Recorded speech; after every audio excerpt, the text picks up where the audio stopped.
The ketogenic diet and intermittent fasting are really just along that same spectrum. They're actually close cousins, basically, because the ketogenic diet, by being ultra low carb, lowers insulin. If you compare fasting to a low carb diet, the low carb diet actually delivers 71% of the insulin lowering as fasting. Now you can't get better than fasting because you can't get lower than zero, right? Yeah. But it gets you most of the way there, this sort of ketogenic diet. So it actually is very, very effective. So a lot of the diseases of hyperinsulinemia, which is obesity, type 2 diabetes, can be treated very effectively with a ketogenic diet. So I have no problem. The other thing that most people have found is that if you're on a ketogenic diet, or if you're on a low carb diet, fasting is like really, really easy. And it's the same thing because your body's so adapted to fat metabolism, right? So after that first 2 weeks, your body's so used to burning fat, it makes no difference if it's burning fat like butter or fat like body fat. It's the same fat, right? Yeah. So it just burns it. So if you think about it, it makes a lot of sense. And maybe the ketones maybe suppress the appetite so you don't have to eat.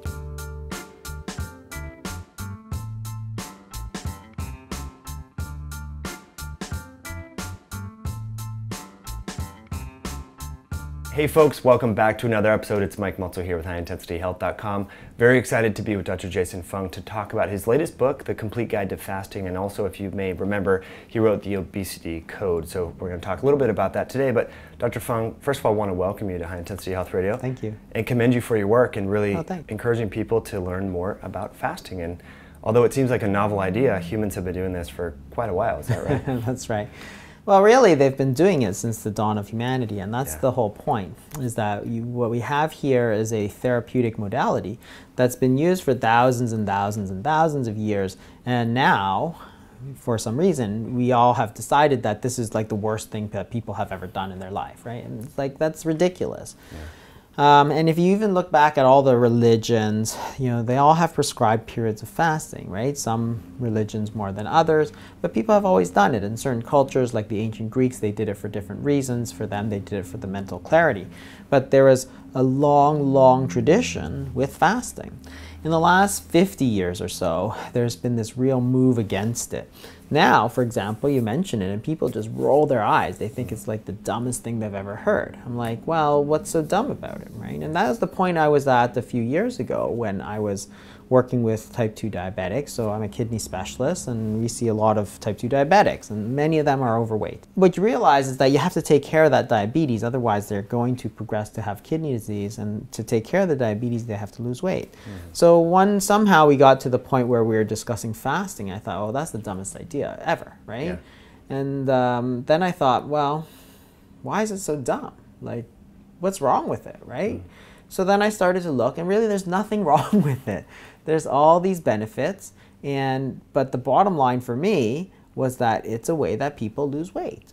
And people have always used it to lose weight, right? And it doesn't mean you have to fast for 40 days and 40 nights. It just means that you have to extend the time, let your body burn off some of the fat, and there's nothing wrong with that. So as I started to look into the physiology and so on, then I realized that there was actually all this important benefits that were going on with the fasting, and that there was no reason why we didn't use it, so that's why we started to use it for all our patients. Yeah, and did you notice blood sugar regulation improved commensurate with the weight loss, or was that after the fact? Like, because you're working with diabetics. Yeah, type 2 diabetes, the blood sugar often gets better before a lot of the weight is lost.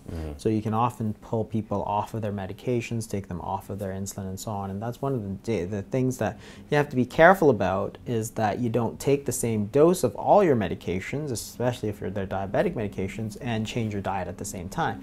Because of course there's a risk that your sugars go too low. And luckily I'm able to monitor that and advise patients and that sort of thing. But yeah, absolutely, blood sugar comes down. It's not really that hard to understand. You don't eat, your blood sugar comes down, right? So nothing hard about it. Yeah, and in these diabetic patients, do they have a trouble with doing this fasting protocol? Are they getting into ketosis? Is that what we're saying, or are they?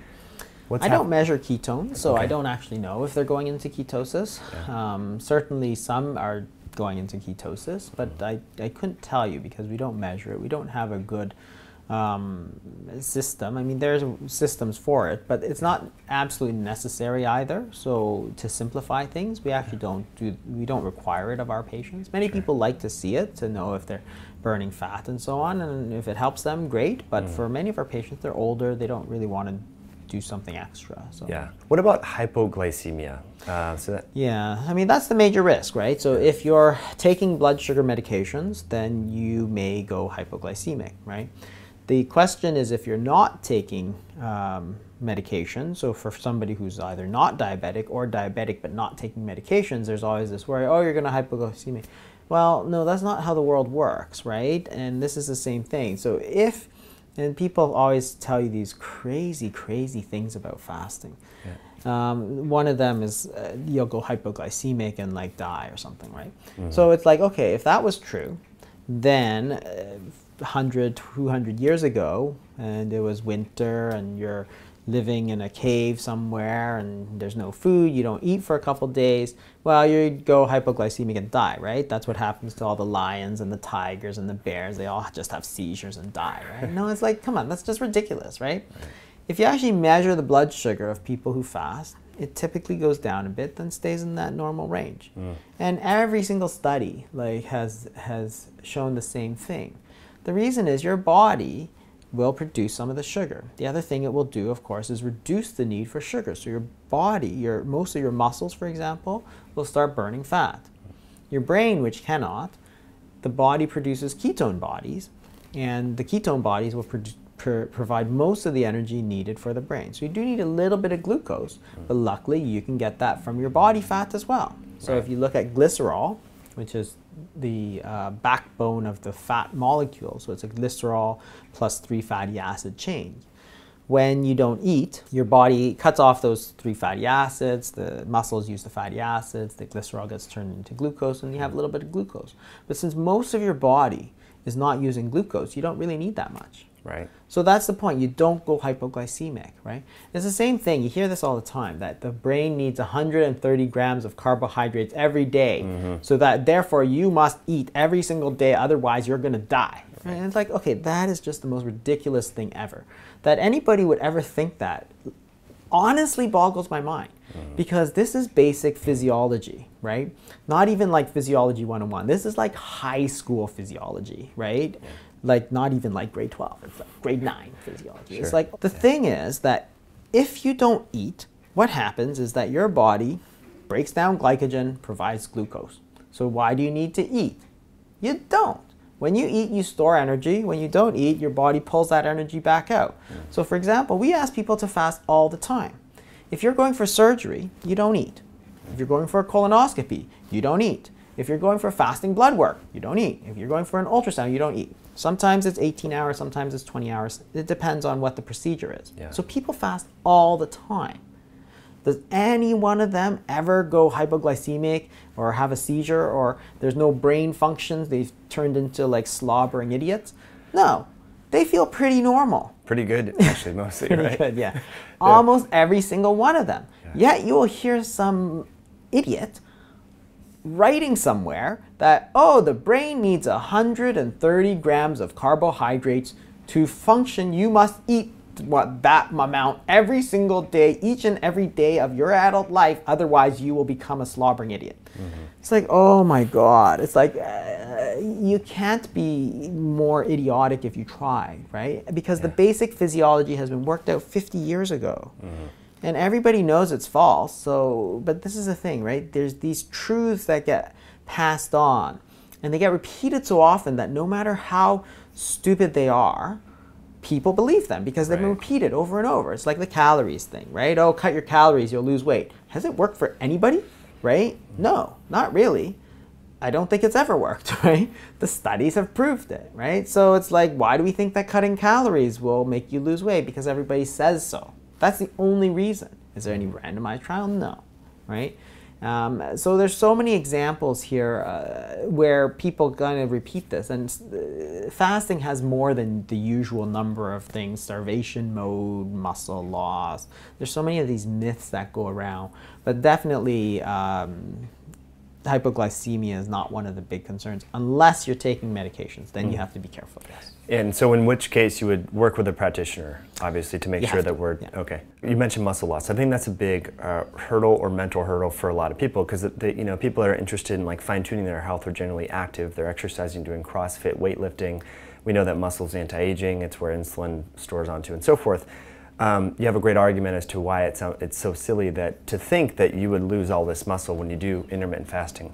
Yeah, and this is the thing. Again, people who have a little bit of knowledge sometimes extrapolate, and it's not really warranted. So there's differences in terms of what happens. So as you fast, you will start with the glycogen. So your liver, so glycogen is change of glucose. So as you eat, you fill up your glycogen stores, and these are all chains of glucose. And that lasts anywhere from 24 to 36 hours, right? So if you don't eat for 24 hours, for the most part, you have enough glucose in your liver. You simply break all the glycogen back into little chains of sugar and send it back out. So you're not burning muscle, and everybody kind of knows that. At the other extreme, if you're fasting for more than about 36 hours or so, you're burning mostly fat. But there's a window in there where you do this so-called gluconeogenesis, where you use protein to kind of produce glucose. And that's where people say, wow, you're going to lose, and I've heard these numbers, oh, you're going to lose a quarter pound of muscle for every day you fast. Again, you'd have to realize that if you believe that, then you'd have to believe that Mother Nature designed our bodies to store food energy as fat and sugar, but when we actually need it, to burn protein. Right? It's like, okay, well, that sounds pretty dumb, right? No system would work very well if it was designed that way. If you had, it's like you store firewood for your wood burning oven, but as soon as you need it, you chop up your sofa and throw it into the fire. It's like, why would you do that? Why would you think that? Why would you be so stupid, right? Why do you think our body is so stupid that it does that? If you're going to store energy as sugar and fat, you're going to burn sugar and fat, right? There is a portion in there where you're using some protein. So again, if you look at extended fasting, what you see is that there is a turnover every day of protein. And the protein gets turned into the glucose, but you don't ramp up that protein. It's not like you're increasing the burning of your protein. So if you think about it, if you have repeated, let's assume, for example, that's true, that you lose a quarter pound of muscle for every day you fast. So that means in a year, I should lose, let's see, I do maybe 3 days a week perhaps, right? So, so say in a couple years, I should lose all my muscle, right? I should be like 100% fat, right? Yeah. But I'm not. I've got bone, right? I've got skin, right? It's not like I burned off all my skin and turned it into a giant glob of fat that's just sitting here, right? It's like, come on, that's just the most ridiculous argument I've ever heard. And if you go back to studies of fasting, so it's like, if you think you're going to lose muscle while fasting, then do the study. Fast people measure their muscle mass at the end of it. Don't look at urea kinetics and all this stuff, because that's not your question. I didn't ask you about urea kinetics. So urea is the breakdown product of protein. Do the study where you take somebody, you fast, measure their muscle mass. Is it changed? And it's like, when you compare them, no, there's not much change. Right. I mean, obviously, it depends. Again, if you are very obese versus if you're very lean, then it's different too. Okay? So a very obese person will burn much more fat, percentage-wise, than a lean person. Makes sense. Again, the body's just not that stupid, right? So the estimates is an obese person will burn about 90% of their calories as fat, whereas the lean person is down at 78. So they are burning more protein. Interesting. So absolutely, and this is why, because there's just a lot more fat in the fat person, right? So you're going to burn that. Right. That's just smart, right? So this is the thing. If you're worried about that, you do the study. So recently there was a study where they compared caloric restriction to alternate daily fasting. So you got to remember that anytime you lose weight, your lean mass also goes down, right? So it's not like pure fat that you're losing. So you can't take your baseline as zero lean body mass loss, right? And this is the mistake everybody always makes again. They say, wow, you're losing lean mass. Well, you lose lean mass anyway, right? Which one is worse? So they compared the lean mass loss in a fasting regimen versus a daily caloric restriction. And so if you look at the lean mass percentage, so after, I think, 32 weeks, so about 6 months, they measured it. And the lean mass percentage went up because you're losing more fat than lean mass in the caloric restriction by 0.5% and 2.2% in the alternate daily fasting. So in other words, the fasting group was 4 times better at preserving lean mass compared to caloric restriction. In other words, it's way better. More efficient, yeah. Way better, right? Yeah. And the reasons are simple, right? It increases growth hormone, it increases noradrenaline. Those are so-called counter-regulatory hormones. Counter-regulatory hormones are so named because they counter the effect of insulin. So insulin lowers your blood glucose. When you're fasting, you want to pull that sugar back out, so raise blood glucose. So that's what they do. So growth hormone, noradrenaline. So what the noradrenaline does is, of course, give you more energy and keeps your metabolic rate high.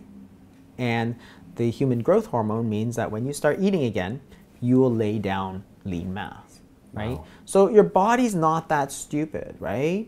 It knows that you're going to have periods of starvation or fasting, right? Fasting is basically the controlled version.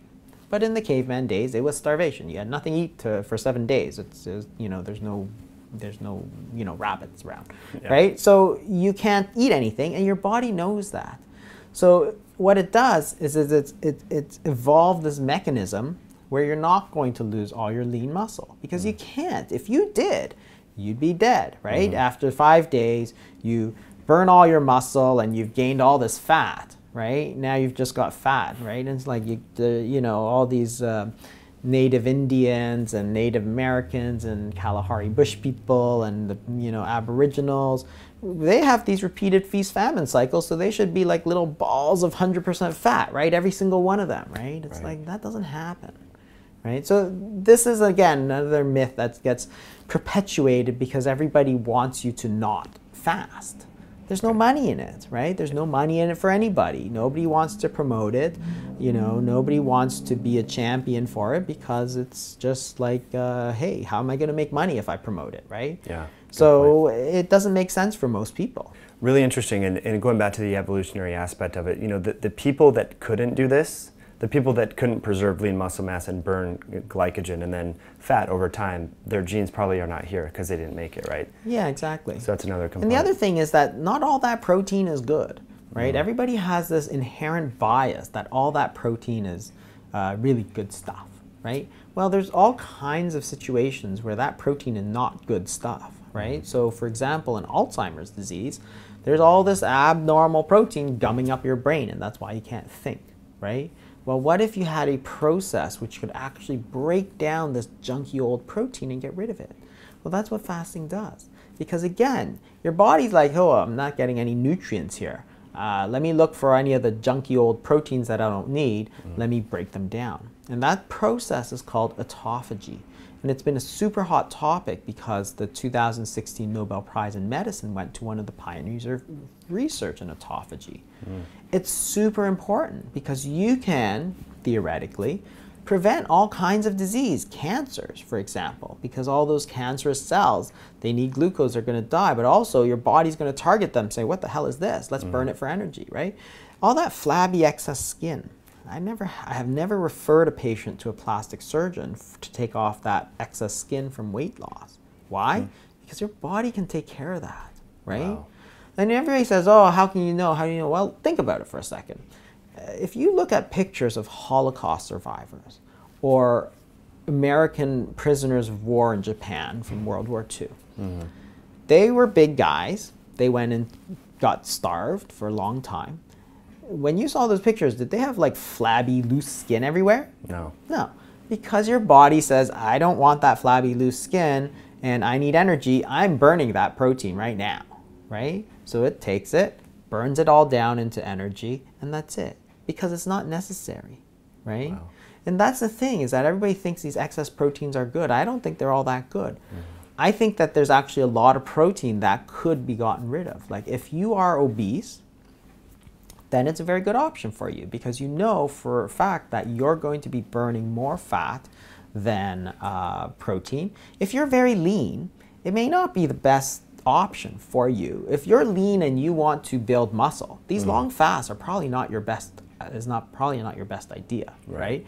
And it's not that fasting is bad; it's that you're not applying the knowledge that we have to your situation, right?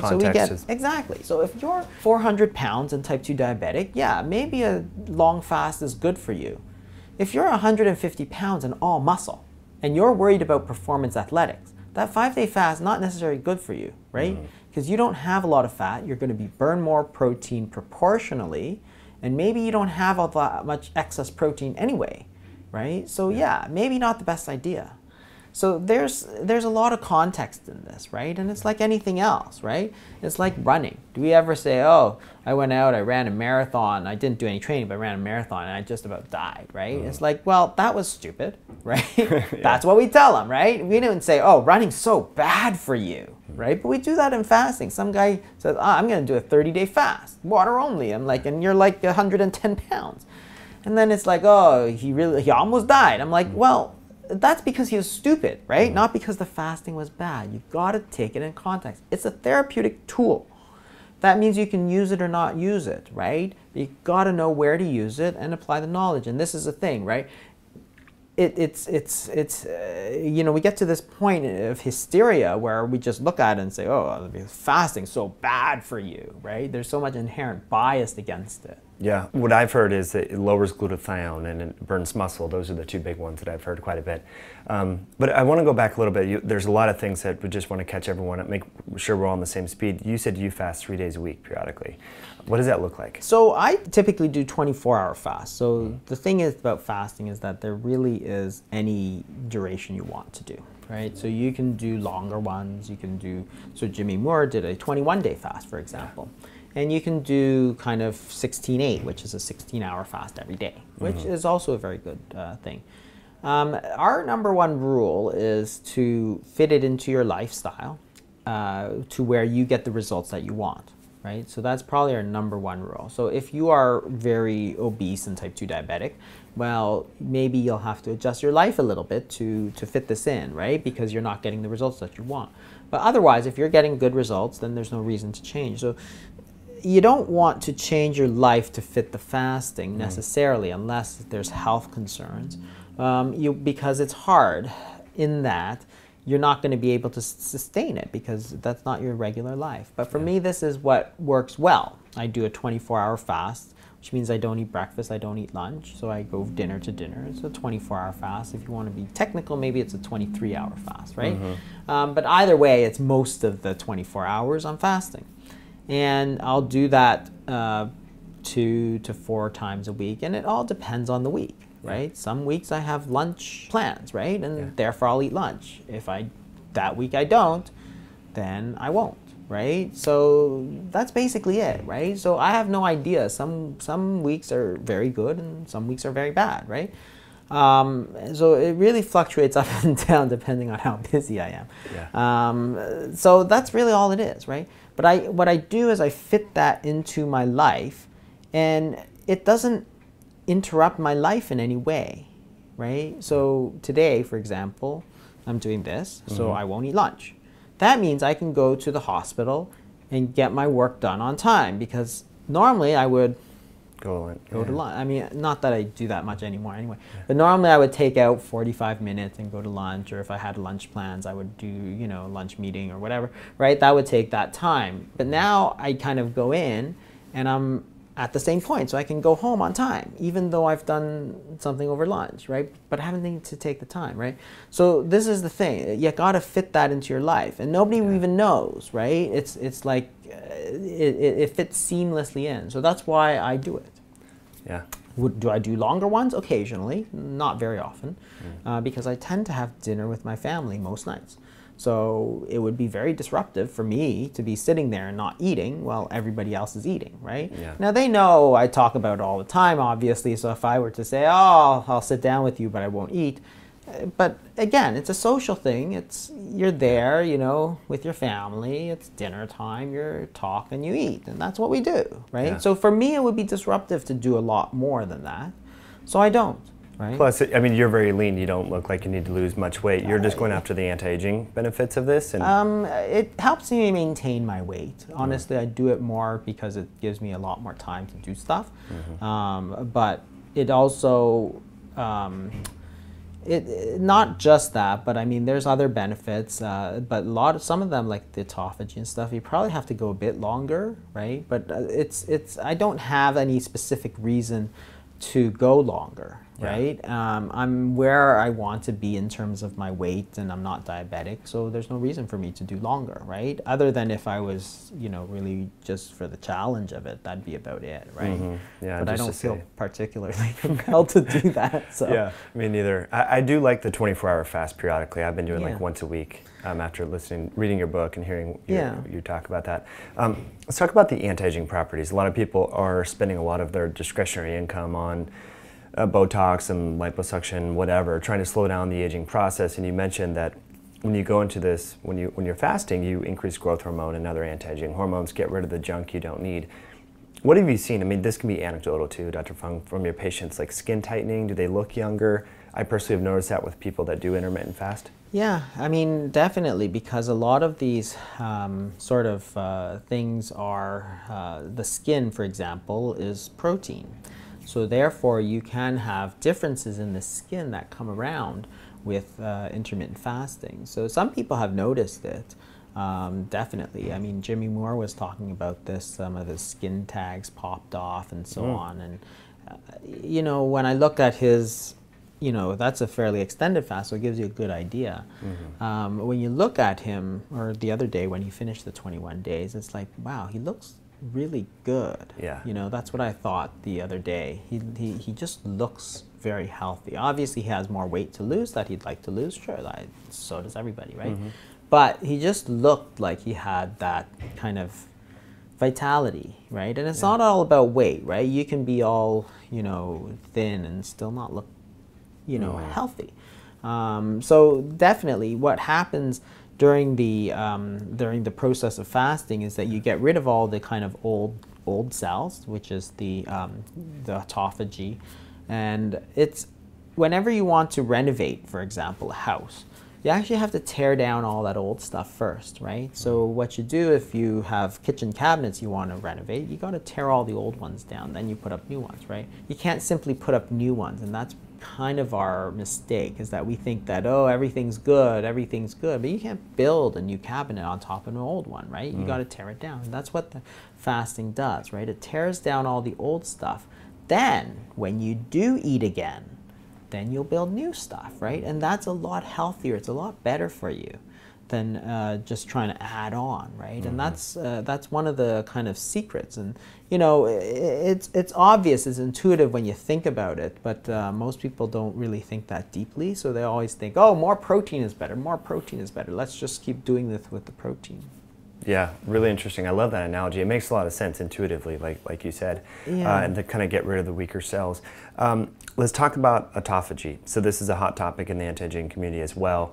And I heard you say, I actually got this question. I did a kind of a lunch and learn yesterday for some integrative naturopathic type doctors. And one of the questions came up about, so autophagy, it takes like, they were asking, is it 36 hours, 48 hours? I haven't looked at that particular research. It actually depends on mammalian target of rapamycin. That's one of the big, which is called mTOR. So mTOR is a major regulator of autophagy, and it's actually protein that is the big turnoff, right? So what happens is that mTOR is essentially a nutrient sensor. It kind of senses how much nutrients are coming in.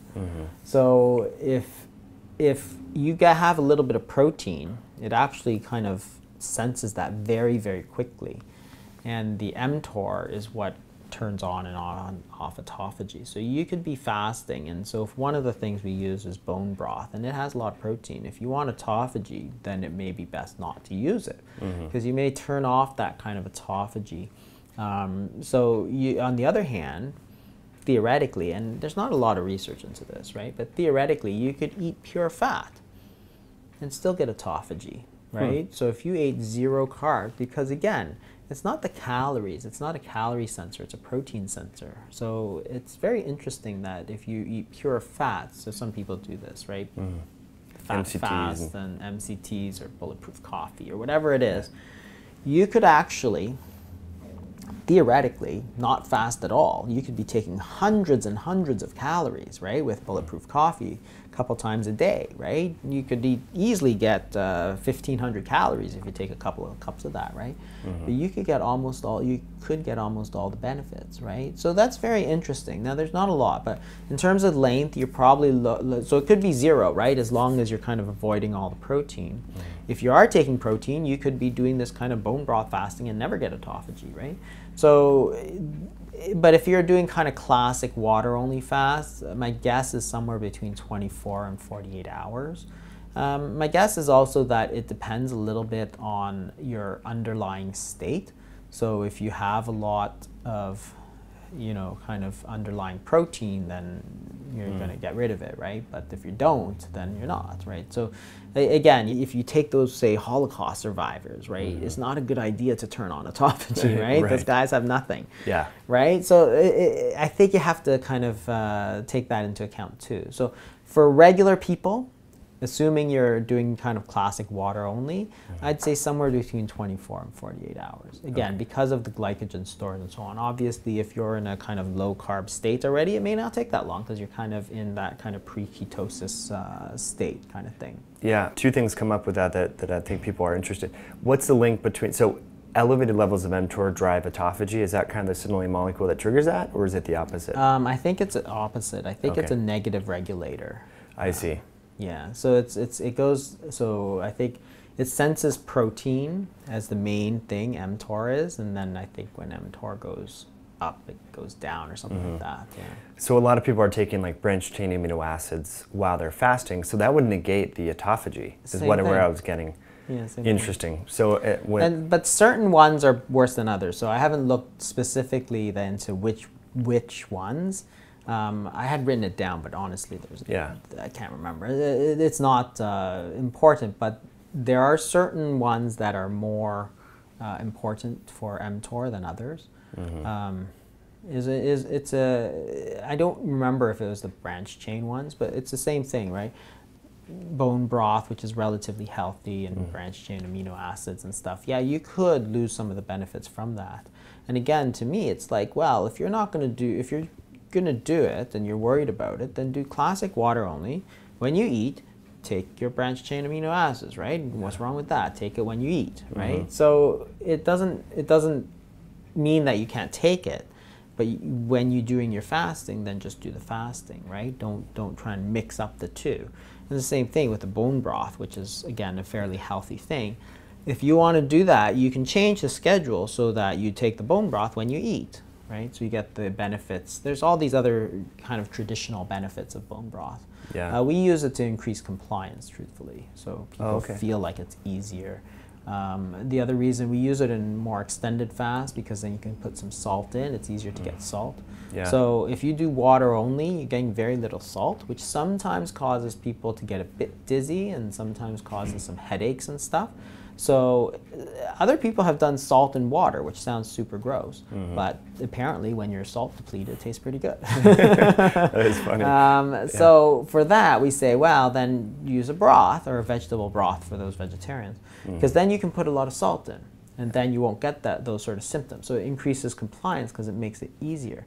You still get most of the benefits of the fasting. It's not a true fast, but you get most of it, right? So I'm not big on saying that, oh, you have to do it because then technically it's not a fast. I only care about results, right? How you get there, makes no difference to me. If you do a standard diet and get to where you want to go, then hey, who am I to tell you not to do what you're doing, right? Right. But if you want to change, it's because whatever you're doing is not working. Then I'll show you what I think is the best way, right? And then you try it and see if it works.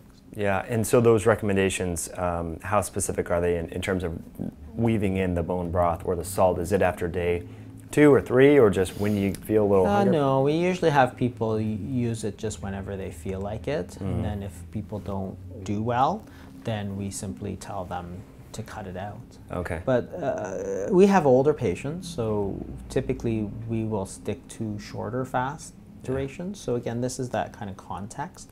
If you're trying to treat like 75-year-olds, which I am, then you probably shouldn't be so aggressive, because then somebody could get hurt, right? So we shy away from like a 30-day fast, right?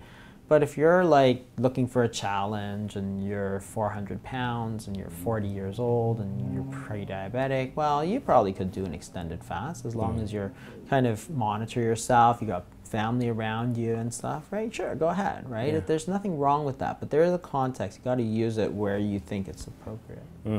And as a nephrologist, what have you seen in terms of restoration in kidney function through fasting in these elderly folks? There's very little. Okay. See, I had hoped that people would get better, but in truth, they don't. The kidney disease, once the damage is done, is almost irreversible. So there are a few people who have reversed some of the mild parts of kidney disease, but fewer than I would have liked. The truth is that that kidney damage takes many decades. And you know, even making them better, you can't reverse that damage. It's like if you have a car and you don't change the oil, then it breaks down. You go, oh, now I'm going to change the oil. Well, you know, it's still broken down, right? Yeah. And it doesn't matter if you change it now, right? You have to prevent the damage. It actually goes for a lot of organ systems. The organ is very good at repairing damage, but when that damage happens, it's very rarely reversible. Chronic damage, anyway. So you have to prevent it. Yeah, which is the whole point of this podcast, is preventative medicine, so people don't have to worry about that so much. One thing that's come up is hormone issues, like low testosterone. We know that, you know, low hormones, low androgens in men precipitates insulin resistance and obesity and so forth. So what have you seen as a practitioner in men, like hypogonadism? Have you seen testosterone increase with fasting? There's not much of a difference. So we get this question with women in fasting a lot too. Yeah. So the main hormone that's affected in terms of fasting is insulin, because that's really the main hormone involved in energy metabolism, energy regulation. And some people say, well, about the thyroid? I'm like, there's maybe minor effects, but nothing major. We've put hundreds of people on, and we haven't seen a lot of thyroid disease. Some people will have thyroid disease anyway. Yeah. But it doesn't seem to precipitate it, because it has nothing to do with thyroid. And it's the same with the testosterone, it's the same with the sex hormones, estrogen. So it doesn't make it better, and it doesn't really make it worse. So there are certain issues like polycystic ovarian syndrome, which are actually part of the metabolic syndrome, which do get better. But for the most part, it's no difference. And that's why some people say, oh, women shouldn't fast. I'm like, well, where do you get that from, right? And it's always the same studies of 5 rats that somebody pointed out at one point. Yeah. And it's kind of ridiculous, because, you know, women have fasted for thousands of years, right? You know, literally millions of women today fast, right? All the Muslims, all the Christians, right? Muslims do it in Ramadan. We just passed Yom Kippur, and it's a day of fasting. During Lent, millions of women fast, right? So literally hundreds of millions of women fast at some point during the year. So if they're going to have problems, like, don't you think we would have heard about them, right? Yeah. And if we heard about them, then somebody would have said, you know, maybe the Prophet Muhammad or Jesus Christ or Buddha would have said, well, you know, look at all these problems women are having with fasting. You know, we shouldn't do it, right? Because otherwise we're going to kill them all, right? Or if you're going to, but again, it's all context, right? So there are women who shouldn't fast. Pregnant women, breastfeeding women, and if you're underweight, because if you're underweight and you have no fat, you shouldn't be fasting, man or woman, but the women are going to lose their periods, right? So yeah, they shouldn't be fasting. That's just common sense, right? Yeah. But we turn around and blame the fasting when it's like, well, you should blame your own stupidity, because if you are seriously underweight, then fasting is a super bad idea, right? You see the same kind of hysteria around anorexia nervosa. Yeah.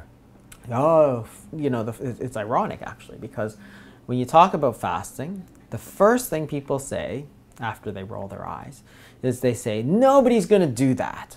And then you say, oh, well, I have hundreds of people who do that. And then shortly thereafter, then, you're going to give them all anorexia. I'm like, okay, first you thought nobody would do that. Now you think they're going to love it so much that they won't stop doing that, right? It's like, come on, you can't have it both ways. And it's always funny because it's like, okay, first of all, anorexia nervosa is a psychiatric disorder of body image, right? So it's not simply that you're not eating, it's because your mental state is disturbed so that you think you're seriously overweight when you're not. That's not what fasting is, right? So it's like saying, oh, you shouldn't wash your hands. You're going to get obsessive compulsive disorder. It's like, okay, that's dumb, right? It's the same thing. The second thing is that it's not that much fun, right? It's not like I'm going to get hooked on it like cocaine, right? I mean, I've treated hundreds of people. It's a challenge to get them to do it, right? Even when they have a lot of motivation to do it. Anorexia is almost the last thing on my mind. But again, here's the context.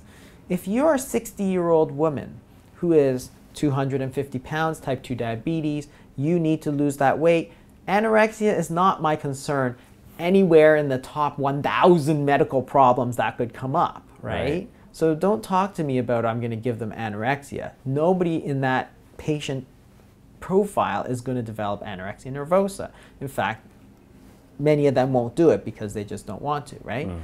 If it's an 18-year-old model from New York who has a body mass index of 16, yeah, I wouldn't do fasting for her, but that's just common sense, right? So this is the whole thing. Anorexia nervosa is a serious problem, but fasting, which is only the symptom, is only part of it, right? It's not the disease, right? It's only what they do because they have this disease. But it doesn't mean that you should throw it out as a therapeutic option for everybody. So in terms of hormones, you know, thyroid hormone and sex hormones and all these other hormones, they're really not that affected that much. Interesting. We're really talking about the insulin and the counter-regulatory hormones. Cortisol is a question, though, because it does go up, right? Cortisol does go up. It's part of the counter-regulatory hormones. So if you have problems with high stress levels, increased cortisol, remember, fasting is a stress to the body, right? So there are things that stress the body that are good, right? There's also bad things, too. But exercise is a stress to the body, too, right? You stress the body, and the body responds by getting stronger. Fasting is much the same. It's also a stress to the body. It can go overboard, right? So again, you have to know what you're doing. But for the most part, I mean, humans have been doing it for thousands of years, right? If you start fasting, you feel really bad and you think your cortisol levels, for whatever reason, are sky high and you can't deal with it, then yeah, then it's maybe not for you. Or maybe you need to shorten it, or maybe you need to change, or you maybe need to alter it some way, because there's infinite flexibility. The other hormone that does go up, of course, is noradrenaline. So you do get more energy and you don't get that basal metabolic rate decrease that you get with caloric restriction, which is the key to weight loss, right? It also sometimes causes sleep disturbances, and it's because they're so full of energy that they actually can't sleep or wake up and can't go back to sleep. And I tell them, then don't. Go do something. Read a book. Do some work, whatever you want, because your body is telling you, you don't need to go to sleep, right? You've got lots of energy. And the thing is that that's okay. You're listening to your body. But getting back to the basal metabolic rate decrease, actually that is the most important part of weight loss. Losing weight is never a problem, right? Every single diet you can lose weight. For 6 months you can lose weight. The problem is almost all diets, they go back up, right? And this is the problem, is that as you lose weight, your basal metabolic rate will go down. So you're burning less calories. And then that weight plateaus, and then it goes back up. And it happens for almost all diets. And it's interesting because we've known about it for like 100 years. But what doesn't decrease your basal metabolic rate is fasting, okay? So that is a huge advantage in weight loss, because that means you can keep that weight off.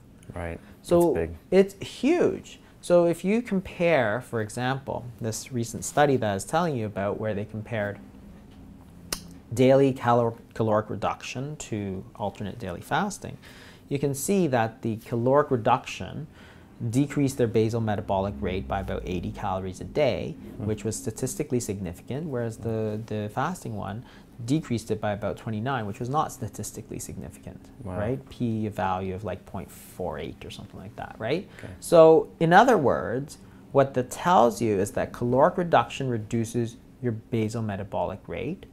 Fasting does not, right? Huge, huge, huge, huge, huge advantage. It's like almost impossible to emphasize that enough, because that is the one problem that always occurs with weight loss. It's the weight regain, weight plateau. Forget about the weight loss. Everybody can lose weight on almost any diet, right?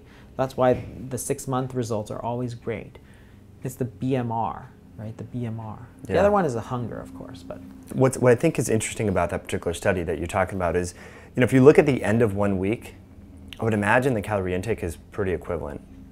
Would you say? Or it's for which one?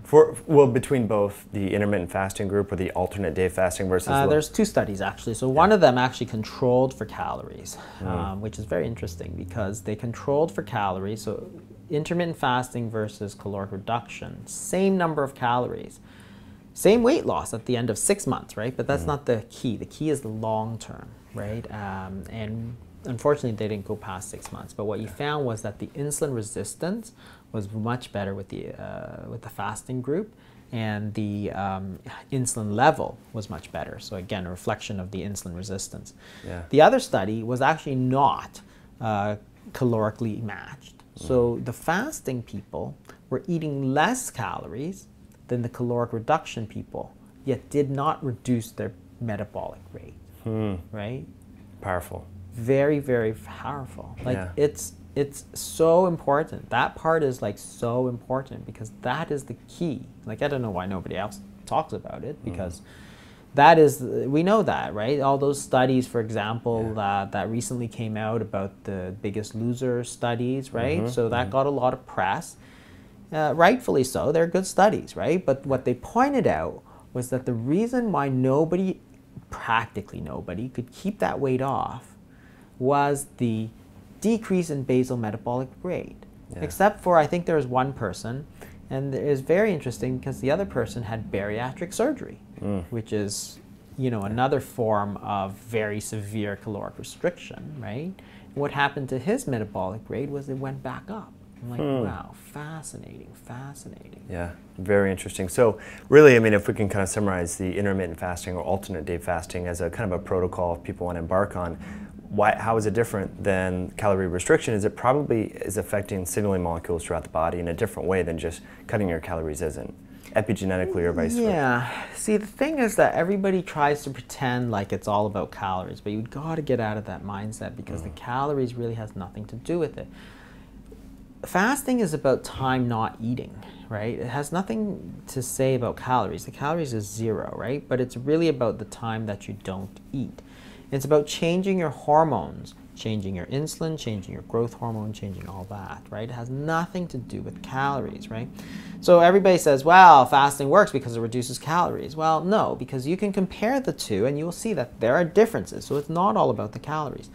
It's the same thing. If you say it's all the same, well, you could say, well, it should be the same if you jump off a 1-foot wall 100 times or if you jump off a 100-foot wall once. It's the same. It's all about the foot, the feet, right? It's 100 feet. Exactly. And I'm like, oh, except that one you die and one of them you don't, right? That's a huge difference. It's the same thing. So fasting, even if it was the same calories, is not the same. The hormonal changes are not the same. And that's the point of the obesity code, is that it's not a caloric imbalance. It's a hormonal imbalance, right?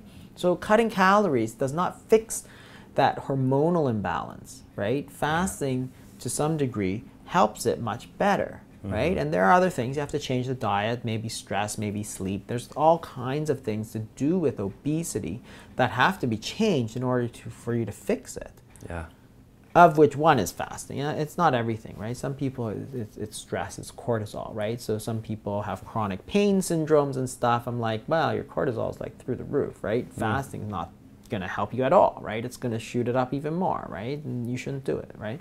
So you have to kind of understand that. But the problem is that we've gotten to the point where we just kind of poo-poo it for everybody, right? It's also not a cure-all for everybody, too. Yeah. Now, the cortisol, are you testing that serum? Is that what you're seeing, or you just hear that? We don't test it. I mean, we have looked at studies of people who test it. I mean, we're not a research lab or anything, so we don't test it. It's not easily available. None of the hormones are easily available because hormones in general are pulsatile, so you can't actually measure it easily.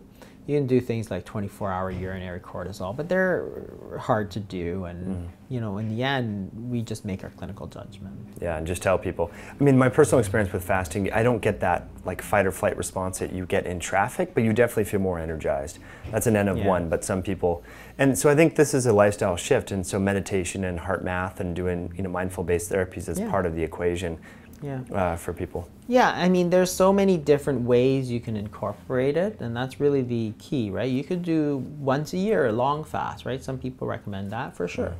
You could do short daily fast, 16-8, right? Every day you eat within an 8-hour window. And remember this, in the 50s, for example, there's very little obesity.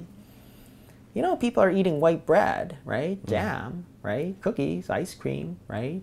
There's no whole wheat bread, or if there was, nobody ate it, right? I know, I grew up in the 70s. Nobody ate whole wheat bread, ever, right? There was no whole wheat pasta, right? Everybody ate regular pasta. But the key was, there was no snacking either, right? So what happened is that you ate within usually a 10-hour window, right? You had breakfast at 8, you had dinner at 6. And everything outside of that, there's no snacks, you didn't eat in the car, you didn't eat at the theater, you didn't eat anywhere else, except at a table, right? With family or coworkers With family or whatever, right? You're not eating at your desk, you're not eating in front of the computer, you're not doing any of these things where you're eating but doing something else, this kind of mindless eating sort of thing, right?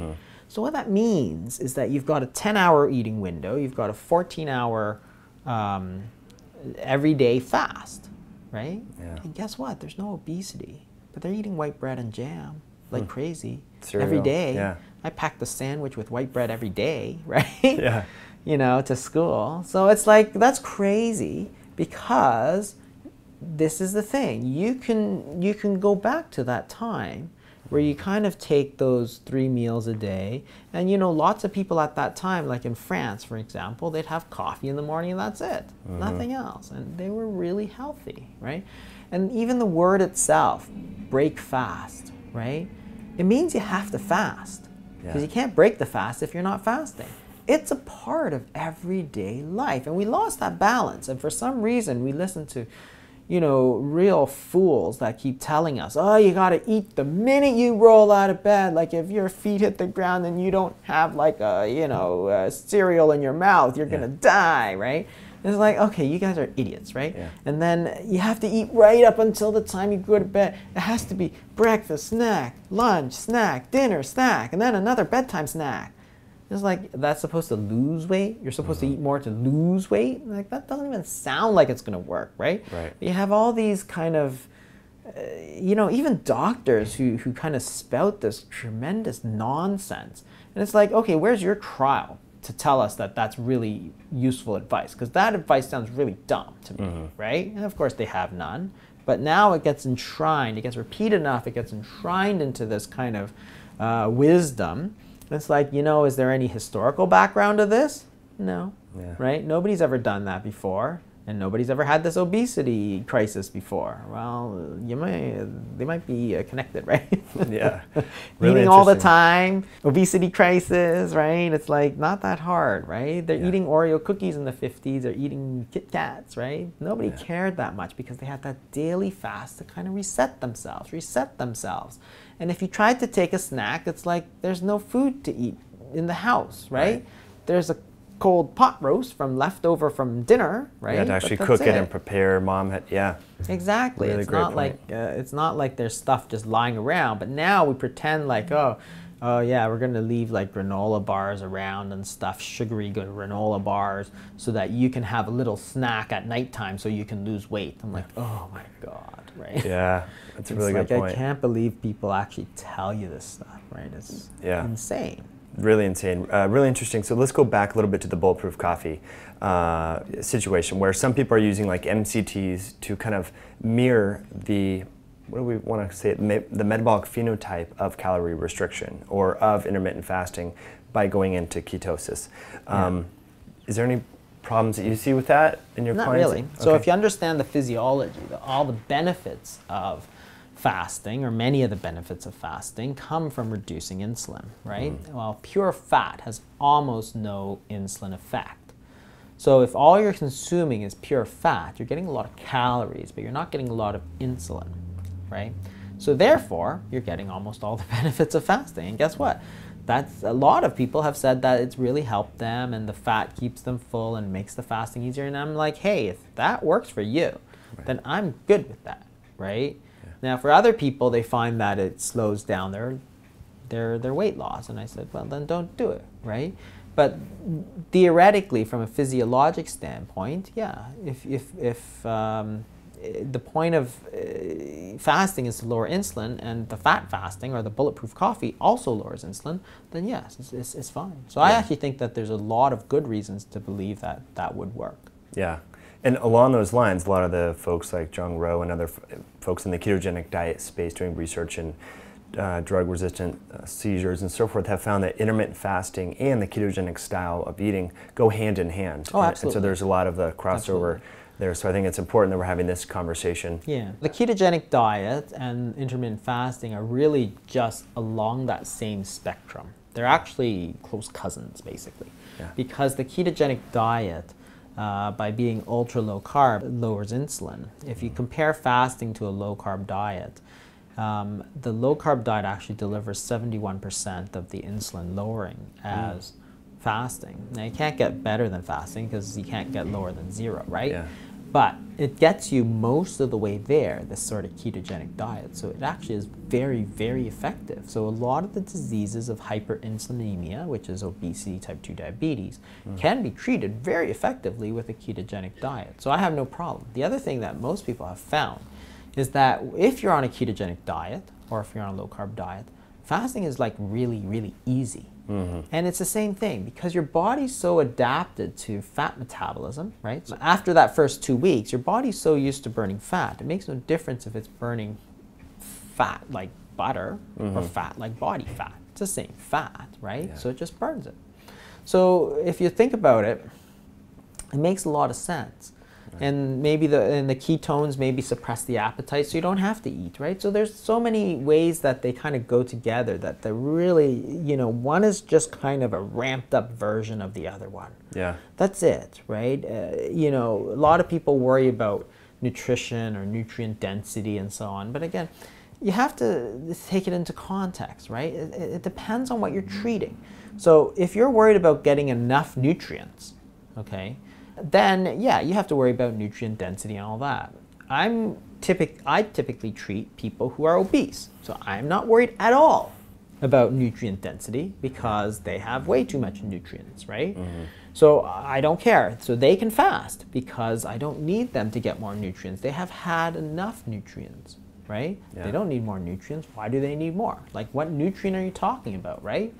Are they going to get like scurvy or something, right? I don't think so, right? So that's the thing. So if you're, on the other hand, kind of one of these performance athletes and you're looking to build muscle, so if you want to build muscle, you got to take more muscle because you got to deposit it to build muscle, then yeah, you better worry about getting enough protein. Sure. Right? If you're obese and trying to lose weight for health reasons, then you don't need to, right? So there's a difference, right? And you got to kind of keep that in mind all the time when you take what somebody says, because that's where everybody gets into trouble, right? Somebody takes what I say out of context where I'm treating a 65-year-old diabetic woman, and they're like a 22-year-old CrossFit athlete. Exactly. I'm like, yeah, what I say doesn't apply to you, right? Whereas the ketogenic person who's taking super high protein because they're looking to build muscle, that doesn't apply to this 70-year-old man who weighs 350 pounds, right? He doesn't need more protein. He needs to break down some of that protein on his body before he starts taking more, right? So always keep that in mind because we're talking at different things and it all depends on what you want to do. if you want to build muscle, then yeah, you got to adjust it. If you want to lose weight, you got to adjust it. If you want to treat type 2 diabetes, you got to adjust what you're doing. Yeah, really good. I love that context. It's everything. It's really important. It's everything, yeah. And so that encourages, people need to think for themselves a little bit and do trials on themselves. Like take this information and customize it a little bit to their own lifestyle and needs. And speaking of your own lifestyle and needs, Dr. Fung, I want to kind of pick your brain a little bit. These are 3 final questions that we ask every guest on the podcast about your morning routine. So you've written 2 books, you have a busy practice here and then also in the hospital with kidney patients. I know your morning's pretty valuable, probably with family, but you stay up on research, you have a great blog and all that. So what does the first couple hours of your day look like?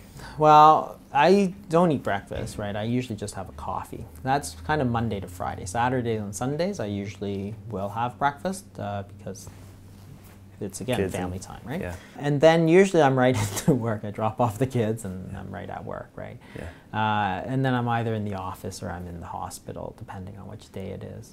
So when do you do your creative time, writing, thinking, reading, staying up on research?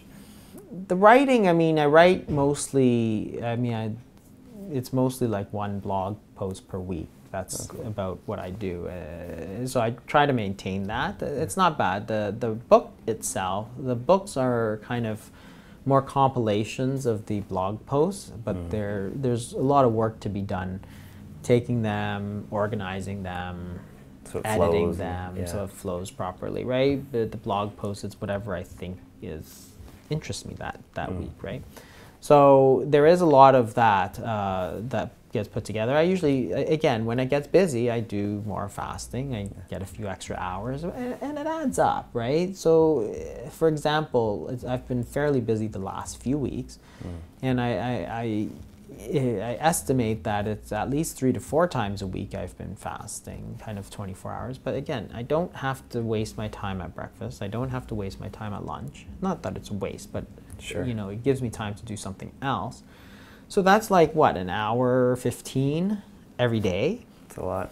4 days is 5 hours a week. In a month, that's like 20 hours, right? It's a lot of time. Yeah. And if you need the time, then it's good to be able to kind of use that when you need to. So that's where I kind of get a bit of extra time to do what interests me and what I want to do, right? So that's kind of what I do, right? In the kind of down periods, it's more like twice a week, right? 'Cause everybody likes to eat, right? Yeah. So I go eat more, right? At lunchtime or whatever it is. But when I get really busy, then I probably do it less. That's really awesome. I mean, because a lot of people complain, I don't have time to exercise. I don't have time to do this. Yeah. And that's a great way to create time is just, I mean, let's face it, eating, meal prep, driving to go get food, even healthy food like Whole Foods, you're sitting in traffic and driving around and waiting in line. So yeah, that's it's an awesome not just tip. the eating, but you got to remember it's the planning, the shopping, the cooking, then the eating, then the cleaning up, right? So it's the same at breakfast, right? It's not like shower and get out of here, right? And it's like the coffee, it doesn't take any time. You just hit the button, right? Yeah. That's it. Ready to go. Yeah, exactly. That's really funny. So let's talk about your favorite herb, nutrient, botanical, or whole food substance. So your macronutrients are covered on a desert island. Vitamin D, omega-3s are covered. What other performance boosting substance or longevity promoting substance would you bring with you? I don't know. I'm not really big into that. I mean, it's not my major, it's not really what I'm interested in because I deal with mostly the opposite spectrum in that I treat mostly excess, right? So people have over nutrients, right? So really cutting them down is the main thing. So other than a general multivitamin, I don't make many recommendations. The only thing that I use sometimes is the omega-3s. I find that it helps me with a bit of inflammation at times, like the joints and so on. So the other thing I use quite a bit of is Epsom salts, which are magnesium salts. So a lot of people are deficient in magnesium. Probably the one thing more than any of the other minerals and so on that we see people deficient in is magnesium. If you take magnesium by mouth, then it often doesn't get absorbed and it just runs out the other side, right?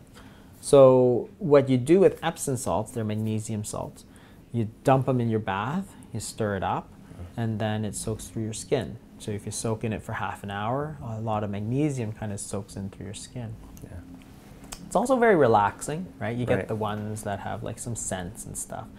And I think that that's maybe one of the, more important things to do once in a while is to kind of take a bath, right? And I always tell this to my kids. It's like they go take a bath. I'm like, everybody feels better after a bath, right? Yeah. It's like that kind of thing you did when you were a kid, right? Nobody wants to go into the bath, but when you're in, there's something just relaxing about it, right? It's like the ocean. Everybody loves the ocean. There's just something about it, right? It's the salt on the sea. I think it's the same thing. So it's relaxing, and so you should do it every so often. It's cheap, right? It's just some water and some salt. That's it, right? It's not like I'm telling you to go to the Four Seasons in Maui or something like that, right? Yeah. It's cheap. It's like $10 a big bag of salt and run a bath, and it's actually, I think, does people a lot of good. To do that every once in a while, soak in it, allows you to kind of ruminate on things, think about things. Because let's face it, when you're just driving around and shopping and doing errands and, getting birthday cards and taking your kids to this and that, there's not a lot of time to just kind of sit down and think. And sometimes that bath and the Epsom salts and a bit of that, the aromatherapy sort of idea, I think it's sometimes really helpful for people. Like the cortisol, it's the cortisol story, right? It kind of takes it down a notch. Absolutely. And like you said, it's a good delivery system systemically for that magnesium. Yeah. Interestingly, just as a side note, Dr. Fung, interviewed a lot of people that treat autism, and that was one of their therapies in addition to like a gluten-free, dairy-free diet was Epsom salt baths. A lot of parents reported great feedback with that. So after learning about that about a year ago, I started doing that a lot with my daughter. Oh, yeah. So it's a cool way to calm her down too. The kids don't even know. You just pour the magnesium in there, and they're goofing around the bathtub and having a good time. Little do they know they're getting all the magnesium, which is pretty cool. Well, they have all these nice scents, so I do that for my children as well. One is kind of a teenager now, so he doesn't take baths, right? Yeah. But the other one still likes to take a bath sometimes, and he actually likes the scent of it. So then he loves to take it. He doesn't know anything about the magnesium either. I just throw it in because it's fruity or whatever. I get one whenever he wants, right? But it's that kind of scent. He likes that, and so he uses it, right? Yeah, really great point. So final question, if you were to bump shoulders with the future president of the US or Prime Minister of Canada, someone from the World Health Organization in an elevator, just had 30 seconds to share with them a health or lifestyle tip that you would want them to know to maybe influence policy around. What comes to mind, and what's the most important thing that they should know about? Well, I think that we need to teach people about the therapeutic potential of fasting, because if you think about it, what we have here is a therapy that has the potential to change the entire health system of the whole world. Because most of what we do now is diabetes, high blood pressure, and all the downstream stuff, heart attacks, strokes, and all that. But you can take care of all of that for free. Right? The only thing that you need to do is apply that knowledge, right? You don't need to put money in it. You already have all the dietitians, you have everybody there.